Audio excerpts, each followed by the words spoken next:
Road 96 is one of the greatest games I've ever had the pleasure of experiencing. It's definitely not a perfect game, but after my second playthrough and sitting on it for about a day, I honestly just found myself deeply sad that the game's over. My immersion, the sense of wonder and emotions that the game is able to imbue you with on your first playthrough are just insane. There are definitely several flaws of the game in its writing. I fucking hate Alex. I'm looking for info on my bio parents.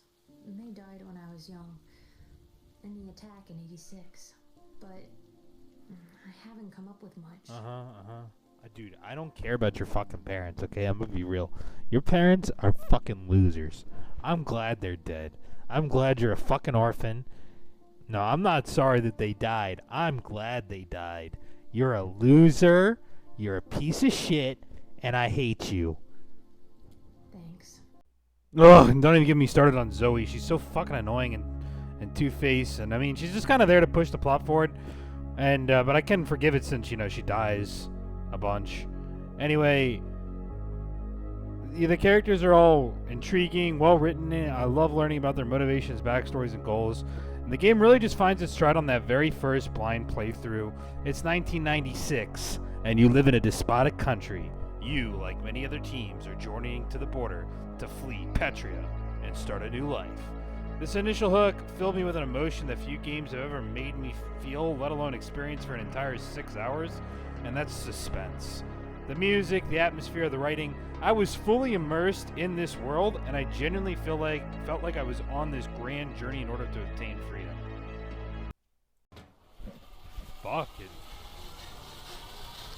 That is so fucking insane.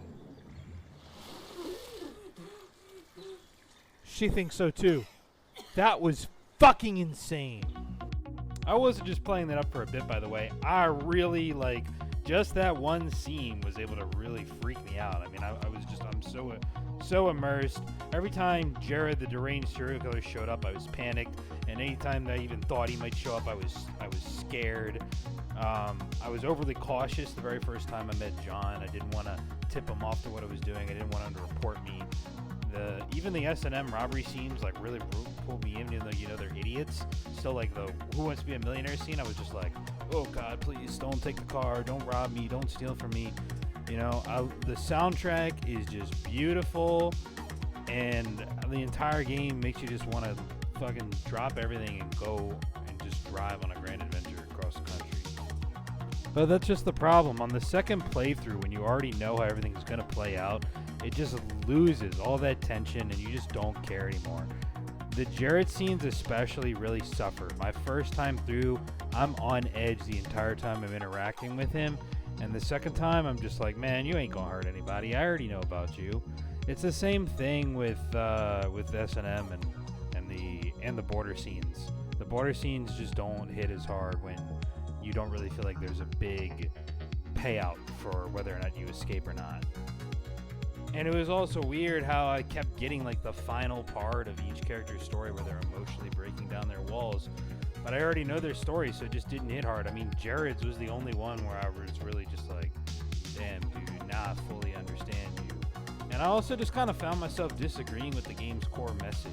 They wanted to push this idea that the peaceful resolution was the only way to get to a good ending, and even in the face of evil, you must stand by your ideals. This is great on paper, but it just really did not work in execution at all.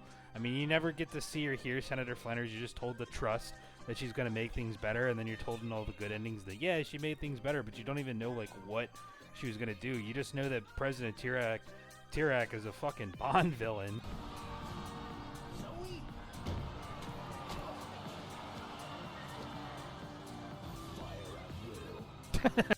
This dude is so generically evil, it's laughable, and that's my core problem. You think this dude who controls the media, the police, all the exports, has an insane amount of wealth, you think you can just vote yourself out of situations like that? I mean, look at Venezuela, look at the Soviet Union, look at China, and you can see that it's just not how it works in real life. And it's a little disappointing that they don't really realistically portray that part of the game. It's just all, oh no, just vote and be peaceful, you can do it. In real life, Senator Forrest would have been arrested, assassinated, or the vote just would not have mattered in the end. They would have rigged it. Now, with all that being said, I highly, highly recommend this game, dude. I mean, I am honestly just sad that it's over. The experience you get on your first playthrough is like nothing I've ever had from any other game. Just being out there on the open road is just you and all the people you meet along the way. Your fate is in their hands, and there's just this sense of feeling of uneasiness and uncertainty that I've never felt playing any other game. Life may be cruel, harsh, and depressing, but maybe you'll find your escape on Road 96.